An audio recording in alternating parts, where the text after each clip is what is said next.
Hey everybody, welcome back. Today we are going to talk about the prostitute prophet. It's kind of weird. It's a little bit strange, but we are going to start reading Hosea. We're going to do Hosea in 2 days. So today we're reading chapter 1 to chapter 7. And he is, in fact, a prophet that is ordered by God to marry a prostitute who will almost certainly, and does, become unfaithful to him. It's really weird because I guess this is like real life that's also reflecting other prophecy.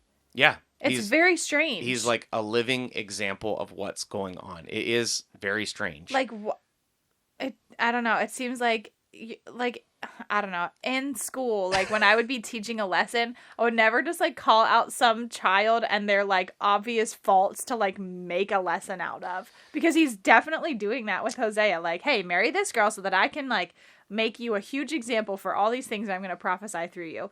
Like, ooh, that's like so yucky. I mean, I guess it worked, but still. So he's literally ordered, this is chapter 1, verse 2.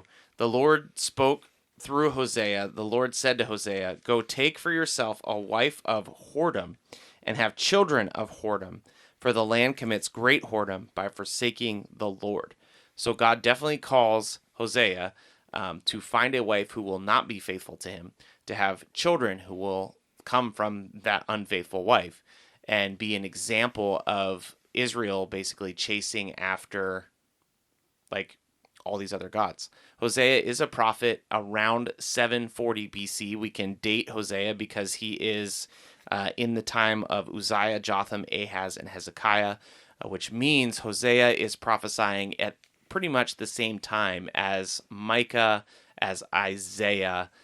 He's a little bit after Amos, but Amos is probably in there as well. So a lot of these prophetic readings we've been doing are all placed at around the same time, and basically they're all placed just before Israel is judged and carried into exile.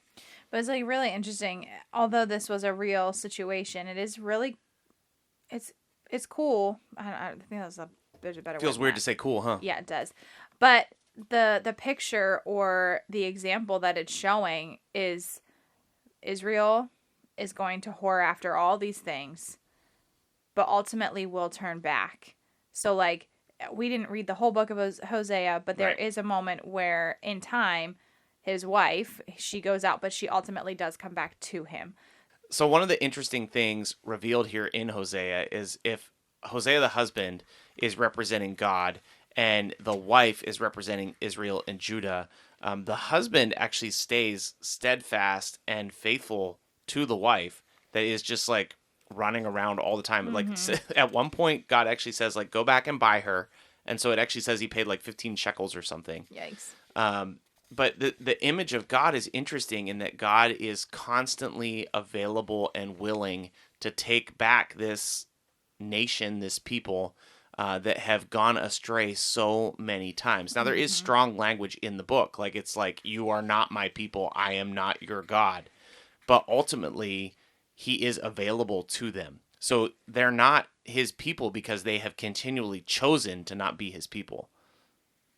Well, the names of their children are interesting too. So we have Jezreel,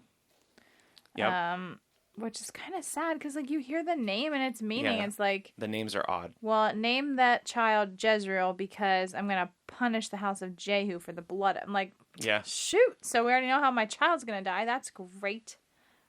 Anyway, and then there's also other children. Not my people is the name for one, and no mercy is the name for the other. Which again, I feel like just go back to like weird wordplay of like this is what it means, but it's also an illustration of this. Yep. So here in chapter 6, and this is like this theme throughout the entire book, is Israel going after other gods or Israel just completely falling astray. And in chapter 6, verse 6, it says, for I desire steadfast love and not sacrifice, the knowledge of God rather than burnt offerings. And I think this really kind of plays into the theme throughout this book and honestly throughout the history of Israel and Judah, that they're going after things that are not of God, or if they are like coming to God, they're coming without a pure heart. They're more concerned with their sacrifices and their offerings rather than actually coming and giving God what he deserves with a pure heart. Or they're just like totally wrapped up in all of the wrong things. I feel like that can like kind of apply to us a lot today. I know you and I were talking about that earlier.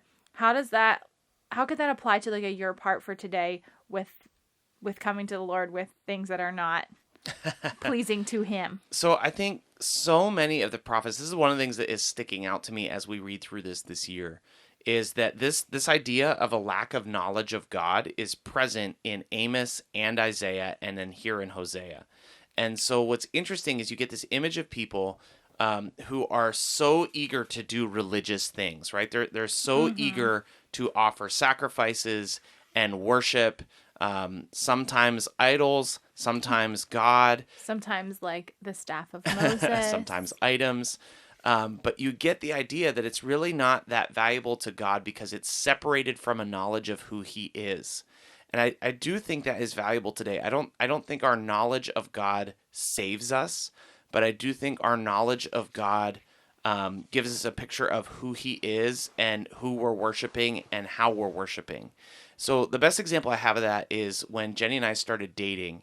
I wanted to get her like the perfect Valentine's Day gift, but I had no idea what to get because I didn't know her. And so I like bought this. We were dating for probably like 3 months at the time. I bought this one like whatever like bouquet of flowers, but I decided that it was like too serious, so I like threw it out in a field and got rid of it. And then I got this like coffee mug with like a weird gorilla that makes noise. Like it was a very odd gift, and I hated it, so I threw it away in a field. And then that's a real story. And then I ended up getting her like roses at Sheetz or something, roses at a gas station or Giant or something. I think it was Giant. It was a grocery store. And gave them to her, and it was fine. But like the whole idea of giving a gift to someone that I didn't actually know that well, to show my like, I don't know, like compassion for them was very difficult because it was separated from a knowledge for them. Well, and how often do we do that? Like we know the steps, we know like what the super seasoned Christians do, so we just kind of imitate. Yeah, you imitate. Yeah. But if you aren't reading the word, if you're not like loving God's word and getting to know him and building that relationship further, how the heck are you supposed to come before him and worship if you actually don't have like a seriously firm foundation for it in order to get to know him better and worship him with a true and pure heart? Exactly. So knowledge and worship go hand in hand. And if you're trying to do one without the other, you are in a dangerous place. If you're trying to worship without the knowledge of God, that is bad. If you're pursuing the knowledge of God without worship, that is bad. The two of them have to go hand in hand. The two of them supplement each other so well. And ultimately, the more we know God, the better and more holistically we worship him. And so I don't want us to be afraid of worship. I don't want us to be afraid of knowledge. I want us to pull those two things together so that we don't live our lives like the people were living their lives in this day. So I think it is a great your part. Like learn to know more about who God is. How do you do that? You spend time with him. You read his word over and over and over again. You get to know these stories and how God interacted with his people. Or even for the first time.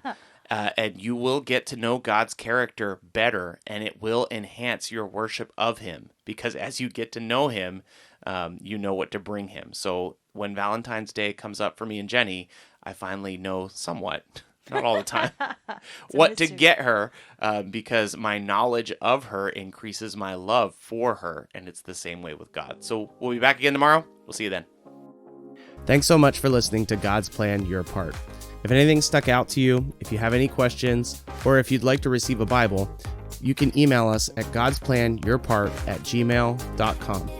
Also, if you're enjoying the podcast, please consider supporting us through the link in our description. We love that you're on this journey with us, and we hope you have a great day. See you tomorrow.